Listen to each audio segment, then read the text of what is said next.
فرصت محسوس ہوئی تو فرماتے ہیں چھٹے امام نوّروا بیوتکم بتلاوت القرآن، اپنے گھروں کو منور کریں تلاوت قرآن سے۔ یہ ضروری ہے، لیکن ہمارا المیہ کیا ہے؟ ہم قرآن کو کب ہاتھ لگاتے ہیں، کب چومتے ہیں؟ جب قسم کا معاملہ آ جائے، جہاں پر گواہی دینے کی ضرورت پڑ جائے۔ عزیزان، قرآن اس لیے نازل نہیں ہوتا۔ یہ قاری قرآن کو مقام حاصل ہے، تھکے تو نہیں آپ؟ یہ قاری قرآن کو مقام حاصل ہے۔ فرماتے ہیں جب یہ جنت میں جائے گا نا، جنت میں درجات ہیں، جہنم میں طبقات ہیں۔ یہ قاری قرآن کے لیے امام فرماتے ہیں اقرا ورقا، قرآن پڑھتا جا درجات پاتا جا۔ لیکن جو دنیا میں ہی قرآن کو نہیں پڑھ سکا، وہ جنت میں کیا پڑھے گا؟ اچھا، سب سے بڑا المیہ میں بتاؤں، جو بزرگان بیٹھے ہیں ان سے معذرت جسارت نہ ہو جائے، ہمارے والدین بچپن میں بڑی کوشش کرتے ہیں ہمیں مسجد بھیجیں، مولانا کے پاس بھیجیں، ہم قرآن پڑھتے ہیں جب تک والدین کی قید میں ہوتے ہیں۔ جب خود والد بنتے ہیں، جب خود جو ہے نا دادا بنتے ہیں، تو اس وقت حالت کیا ہوتی ہے؟ اگر کہیں پر قرآن پڑھنا جائے تو ہمیں بھول چکا ہوتا ہے، قرآن فراموش کر چکے ہوتے ہیں۔ یہ سب سے بڑا المیہ ہے، اس کی سزا الگ ہے۔ قرآن ایک بندہ پڑھا ہی نہیں ہے، ایک بندہ پڑھ کر پھر فراموش کر دیا، بھلا دیا، یہ بہت بڑا المیہ ہے۔ اچھا، قرآن پڑھنے کا کوئی ٹائم نہیں ہے، جب چاہے قرآن شروع کرو۔ یہ واحد کتاب ہے دنیا میں جس کو پڑھنے سے شرمندگی نہیں ہوتی، عزت میں اضافہ ہوتا ہے، مقام میں اضافہ ہوتا ہے۔ لہٰذا دنیا کے زندگی کے جس حصے میں بھی خواہش ہو جائے کہ اب میں قرآن پڑھوں، میرا حق بنتا ہے، فری ہوں، فرصت ہے، تو قرآن شروع کر دے پڑھنا۔ دیکھیں پھر یاد رکھیں، میں نے ایک بزرگ عالم دین سے سنا، اسی دوران، مزہ لیں گے اس جملے سے، اسی دوران اگر اس کو موت آ گئی، جب یہ جنت میں جائے گا، اس کی طرف سے فرشتے آ کر کہیں گے تو نے جو ادھورا چھوڑا، ہم تمہیں قرآن پڑھائیں۔ آئے خوشنودیے قائم آل محمد صلوات اللہم صلی علی محمد و آل محمد معجل فرج۔ نعرہ تکبیر، اللہ اکبر، نعرہ تکبیر، نعرہ رسالت، نعرہ رسالت، کل ایمان کل قرآن، نعرہ حیدری، آواز بلند صلوات۔ اللہم صلی علی محمد و آل محمد۔ چاہتا ہوں آیات پوری ہو جائیں، یہ جو مومنین کی نشانیاں ہیں۔ پہلی نشانی، جب ذکر خدا ہوگا ان کے دل میں خوف ہوگا، جیسے ہی آیات قرآن کی تلاوت کریں گے ان کے ایمان میں اضافہ ہو جائے گا، خواہش ہوگی آپ قرآن پڑھتے رہیں، ہم سنتے رہیں۔ تیسری علامت، وَعَلَىٰ رَبِّهِمْ يَتَوَكَّلُونَ، اللہ کی ذات پر ان کا بھروسہ ہوگا، توکل پر خدا، امید پر خدا، اپنے امور اللہ کے سپرد کرتے نظر آئیں گے۔ ہر وقت یہی تلاوت ہوگی، وَأَوْفَوْا بِأَمْرِ إِلَى اللَّهِ، ہماری امید تو ہے پروردگار۔ ہمیں یہ توکل انبیاء سے ملا، اوصیاء سے ملا، ائمہ سے ملا۔ حضرت ابراہیم علیہ السلام کا بھروسہ دیکھیے، توکل دیکھیے، آخری مرحلہ ہے۔ نمرود کی طرف سے آگ تیار ہے اور وہ جو منجیک ہے اس پر ان کو بٹھا دیا گیا ہے، بس ایک لکڑی کو اٹھانا ہے اور حضرت ابراہیم علیہ السلام نے اس طرف جانا ہے، کوئی آپشن نہیں۔ اسی جگہ پہ حضرت جبریل آئے، سلام علیکہ السلام، حلق حاجت، کوئی خواہش ہو، کوئی ڈیمانڈ، کوئی کمک کی ضرورت، وہ کہتے ہیں نا انگلش والے، ہیلپ میں، کمک میں خواہی، کوئی مدد کی ضرورت ہو، جبرائیل نبی ہے، امین ہے، ہمیشہ آتا رہتا ہے، لیکن خواہش کر رہا ہے یا ابراہیم حل لک حاجہ، کوئی حاجت ہے آپ کی؟ کہتے ہیں اما من کا جبرائیل، لا تجھ سے کوئی حاجت نہیں۔ جملہ ادامہ رکھتا ہے تم سے کوئی حاجت نہیں۔ تو حضرت جبرائیل مزاج شناس تو تھے، عرض کرتے ہیں پھر اللہ سے تیری کیا حاجت ہے؟ رخ کیا آسمان کی طرف، کہتا ہے علمہ بالحال حسبی، سبحان اللہ، علمہ بالحال حسبی مسوال، مجھے مانگنے کی بھی ضرورت نہیں ہے، مانگا تو اس سے جاتا ہے جو میرے حال سے غافل ہو۔ ماشاءاللہ، توکل، بھروسہ ایسا محکم، وہ کہتے ہیں میرے حال سے وہ واقف ہے۔ حسب مسوال، سوال کیا ہے کس لیے؟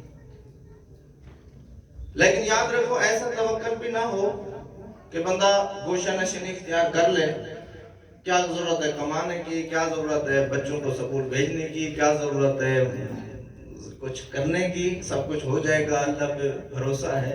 نہ، اس کو بھی بھروسہ نہیں کہتے۔ ایک واقعہ سنا ہے میں نے، خود میری نگاہ سے نہیں گزرا چونکہ روزے کی حالت میں ہے، تو فرماتے ہیں کہ ایک چوپان بکریاں چرانے والا دیکھا کہ نماز کا ٹائم ہو گیا، جماعت ہو رہی ہے، تو فوراً جہاں بکریاں تھیں ان کو چھوڑ کر فوراً پیغمبر کی خدمت میں آیا اور جماعت سے نماز پڑھی۔ تو پیغمبر تو سب کو ایسے سلام کرتے تھے جیسے امیروں کو کرتے ہیں، ان کی نگاہ میں امیر فقیر کا کوئی فرق نہیں تھا۔ فرماتے ہیں آپ کی بکریاں کہاں ہیں؟ آپ کے ادھر نماز میں مصروف ہیں۔ عرض کرتے ہیں یا رسول اللہ وہ جنگل میں ہیں، چر رہی ہیں، اپنا لگی ہوئی ہیں اپنے کام میں۔ تو فرماتے ہیں کس کے سہارے چھوڑ کے آئے ہو؟ کوئی نگہبان ہے اس کا؟ عرض کی بس اللہ کے سہارے، اللہ پہ توکل ہے۔ اس نے کہا اللہ ایسا توکل، یہ توکل جو ہے اس طرح کا بھی نہیں ہونا چاہیے۔ اسباب جو ہیں ان کو حاصل کرنا چاہیے، پھر اس کی ذات پر حفاظت کریں۔ فرماتے ہیں آپ اپنی گاڑی جو ہے گیٹ کے اوپر کھڑی کریں، تالا لگائیں، جب نکلے تو آیت الکرسی تلاوت کر کے نکلے، اگر چور آئے گا بھی صحیح، اندھا ہو کر جائے گا، اپنی طرف سے تو کوشش کر۔ چوتھی علامت، پانچویں فرماتے ہیں کہ الذین یقیمون الصلاۃ، وہ نماز پڑھتے نہیں، قائم کرتے ہیں۔ اگر ہوتا نا جملہ یہاں پر فضلہ ہے اس لیے وضاحت دینا ضروری ہے۔ الذین یقیمون الصلاۃ، وہ نماز پڑھتے ہیں مومنین، نہ یہاں پر ہے یقیمون الصلاۃ، نماز پڑھنا اور ہے، قائم کرنا اور ہے۔ روزے کی حالت میں ہے، قرآن کی تلاوت سن رہے ہیں، میں آپ کے اذہان عالیہ کی ابھی رفتار دیکھنا چاہتا ہوں کہ میں اس اشارے میں بتاؤں گا پڑھنا کسے کہتے ہیں، قائم کرنا کسے کہتے ہیں۔ میدان جنگ ہے، علی مصروف ہیں یا آسمان کی طرف نگاہ کرتے ہیں؟ کسی نے کہا یا علی اوپر کیا دیکھتے ہیں، آسمان کی طرف کیوں دیکھتے ہیں؟ فرماتے ہیں دیکھتا ہوں کہیں نماز کا ٹائم تو نہیں ہو گیا۔ یہاں پر جو آسمان کی طرف دیکھ رہے ہیں، یہاں پڑھنا نہیں قائم کرنا مراد ہے۔ قائم یعنی ہر حال میں نماز کو پڑھنا ہے، ہر صورت میں۔ آخری فرماتے ہیں وَمِمَّا رَزَقْنَاهُمْ يُنْفِقُونَ، اللہ کی راہ میں خرچ کرتے ہیں۔ اچھا یہاں پر خرچ کرنا مطلقاً ہے، کوئی قید و بند روپیے ڈالر تومان اس پر اطلاق نہیں ہے رزق کا۔ فرماتے ہیں اللہ نے آپ کو علم دیا ہے وہ خرچ کریں، اللہ نے آپ کو ہنر دیا ہے وہ خرچ کریں، اللہ نے آپ کو تجربہ دیا ہے وہ خرچ کریں، اللہ نے آپ کو اچھی فکر کا مالک بنایا ہے وہ اسلام کی بقا کے لیے خرچ کریں۔ سمجھے اللہ کی راہ میں ایسے خرچ کر رہے ہیں جیسے کوئی ڈالر خرچ کرتا ہے۔ دعا کرتا ہوں پروردگار ہمیں قرآن سمجھنے، پڑھنے اور اس پر عمل کی توفیق عطا فرمائے۔ پروردگار تجھے اپنی عزت و جلالت کا واسطہ